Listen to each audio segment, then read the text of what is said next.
Hello दोस्तों, welcome back to our YouTube channel study with Hindi.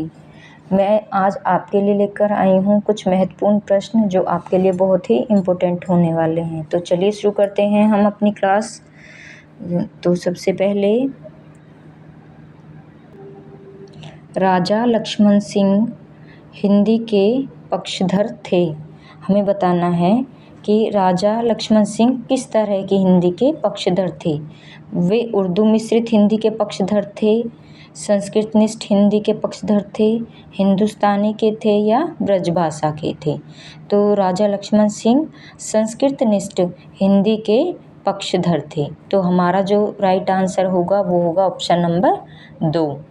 Next है, हिंदी के अंतर्गत कुल कितनी बोलियां हैं। हमें बताना है कि जो हिंदी की अंतर्गत बोलियां हैं वो कितनी है। तो हमारी हिंदी के अंतर्गत जो आने वाली बोलियां हैं वो है 17 जो बोलियां हैं वो हमारी हिंदी के अंतर्गत आने वाली कुल बोलियां हैं। नेक्स्ट है, इनमें से कौन पश्चिमी हिंदी की बोली नहीं है। अब हमें बताना है कि पश्चिमी हिंदी के अंतर्गत आने वाली जो बोली है इनमें से कौन सी नहीं है। तो हमारे पास ऑप्शन है मगही, बुंदेली, बांगरू या खड़ी बोली। तो इनमें से जो सही आंसर है वो है मगही। तो जो मगही है वो पश्चिमी हिंदी के अंतर्गत नहीं आती, बल्कि जो मगही है वो आती है बिहारी हिंदी के अंतर्गत। नेक्स्ट हमारा क्वेश्चन है, इनमें से कौन सी बोली बिहारी हिंदी की नहीं है। तो बिहारी हिंदी की जो बोली है वो हमें बताना है कि इनमें से कौन सी नहीं है। तो हमारे पास ऑप्शन है मारवाड़ी, मगही, भोजपुरी और मैथिली। तो इनमें से जो बिहारी हिंदी की बोली नहीं है वो है मारवाड़ी, क्योंकि मारवाड़ी है वो राजस्थानी उपभाषा के अंतर्गत आती है। नेक्स्ट हमारा क्वेश्चन है, लखनऊ, बाराबांकी किस बोली के क्षेत्र में आते हैं। तो हमारे जो ऑप्शन है वो हैं कन्नौजी, बेसवाड़ी, अवधी और बुंदेली। तो जो लखनऊ बाराबांकी है वो आता है अवधी बोली के क्षेत्र के अंतर्गत। नेक्स्ट हमारा क्वेश्चन है, मेरठ, सहारनपुर, बिजनौर किस बोली क्षेत्र में आते हैं। तो हमारे पास ऑप्शन है खड़ी बोली, ब्रजभाषा, कन्नौजी, अवधी। तो जो ये मेरठ, सहारनपुर और बिजनौर हैं ये हमारी खड़ी बोली के अंतर्गत आते हैं। नेक्स्ट है, अवधी के प्रथम हिंदू कवि हमें बताना है कि कौन माने गए हैं। तो हमारे पास ऑप्शन है भीम कवि, मधुसूदन, तुलसीदास या जायसी। तो इनमें से जो सही आंसर होगा वो होगा भीम कवि, क्योंकि भीम कवि को ही अवधी का प्रथम हिंदू कवि माना गया है। नेक्स्ट हमारा क्वेश्चन है, बघेली बोली का केंद्र कहाँ माना जा सकता है।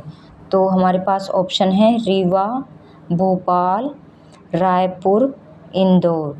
तो हमारा जो राइट आंसर होगा वो होगा ऑप्शन नंबर 1 यानी कि रीवा। रीवा को बघेली बोली का केंद्र माना जा सकता है। नेक्स्ट क्वेश्चन है, इनमें से ब्रजभाषा किस नगर की बोली नहीं है। हमें बताना है कि ब्रजभाषा इनमें से कौन से नगर में नहीं बोली जाती। तो हमारे पास ऑप्शन है मथुरा, आगरा, हाथरस, इटावा। तो हम सब जानते हैं कि मथुरा, आगरा और हाथरस में ब्रजभाषा बोली जाती है, लेकिन इटावा में ब्रजभाषा नहीं बोली जाती है। तो हमारा राइट आंसर होगा ऑप्शन नंबर 3 यानी कि इटावा। नेक्स्ट क्वेश्चन है, इंदौर, उज्जैन की बोली को क्या नाम दिया गया है। तो जो इंदौर और उज्जैन की बोली है उसको नाम दिया गया है, हमारे पास जो ऑप्शन है वो है मारवाड़ी, मालवी, बघेली या छत्तीसगढ़ी। तो इसमें से जो राइट आंसर है वो है ऑप्शन नंबर 2 यानी कि मालवी। अर्थात इंदौर और उज्जैन की जो बोली है उसको मालवी नाम दिया गया है। नेक्स्ट क्वेश्चन है, नैनीताल के आसपास बोली जाने वाली बोली और बोले जाने वाली बोली का क्या नाम है। तो जो नैनीताल के आसपास जो बोली जाती है, हमें बताना है इनमें से कौन सी है। गढ़वाली है, नेपाली है, लहंदा है या कुमाऊनी है। हम सब जानते हैं ज़्यादातर, क्योंकि नैनीताल के जो आसपास बोले जाने वाली बोली है वो है कुमाऊनी। नेक्स्ट है, भाषा वैज्ञानिक दृष्टि से हिंदी के अंतर्गत कितनी उपभाषाएं एवं बोलियां मानी गई हैं। तो हिंदी भाषा के अंतर्गत जो बोली और उपभाषाएं मानी गई हैं वो हैं 5 उपभाषाएं और 17 बोलियां। तो जो 5 उपभाषाएं हैं वो हैं हमारी पश्चिमी हिंदी, पूर्वी हिंदी, राजस्थानी, पहाड़ी और बिहारी, और उनके अंतर्गत आने वाली 17 बोलियां हैं जो कि मानी गई हैं। नेक्स्ट हमारा क्वेश्चन है, मानक हिंदी का मूल आधार कौन सी बोली है।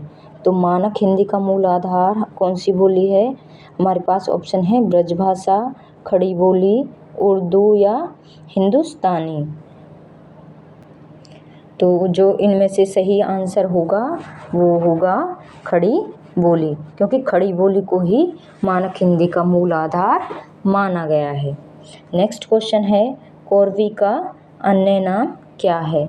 तो कोरवी को अन्य नाम किस नाम से जानते हैं।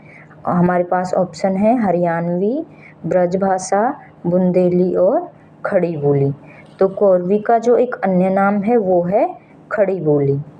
तो ऑप्शन नंबर 4 हमारा राइट आंसर होगा।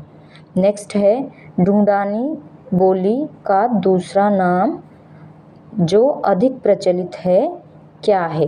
तो ढूंढानी का दूसरा नाम क्या है ये हमें बताना है। तो हमारे पास ऑप्शन है जयपुरी, मेवाती, मालवी या मारवाड़ी। तो ढूंढानी को हम जयपुरी नाम से भी जानते हैं। तो हमारा राइट आंसर होगा जयपुरी।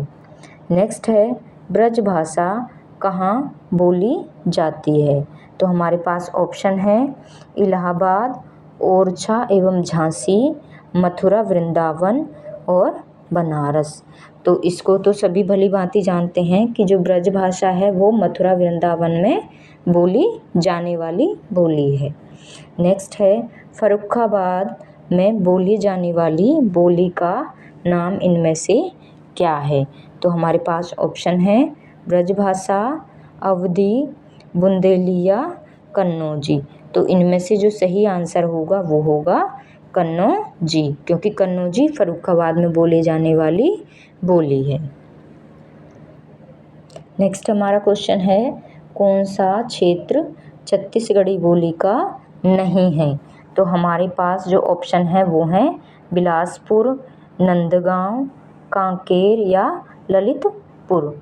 तो जो हमारा सही आंसर होगा वो होगा ललितपुर, यानी कि छत्तीसगढ़ी बोली ललितपुर में नहीं बोली जाती। नेक्स्ट है, खड़ी बोली का सर्वाधिक उपयुक्त प्राचीन नाम क्या है।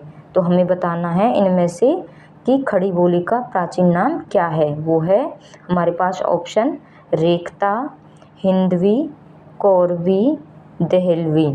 तो इनमें से जो सही आंसर होगा वो होगा कौरवी, तो क्योंकि खड़ी बोली को जो सर्वाधिक उपयुक्त प्राचीन नाम है वो है कौरवी। नेक्स्ट है, ढूंढानी राजस्थान के किस क्षेत्र में प्रचलित है।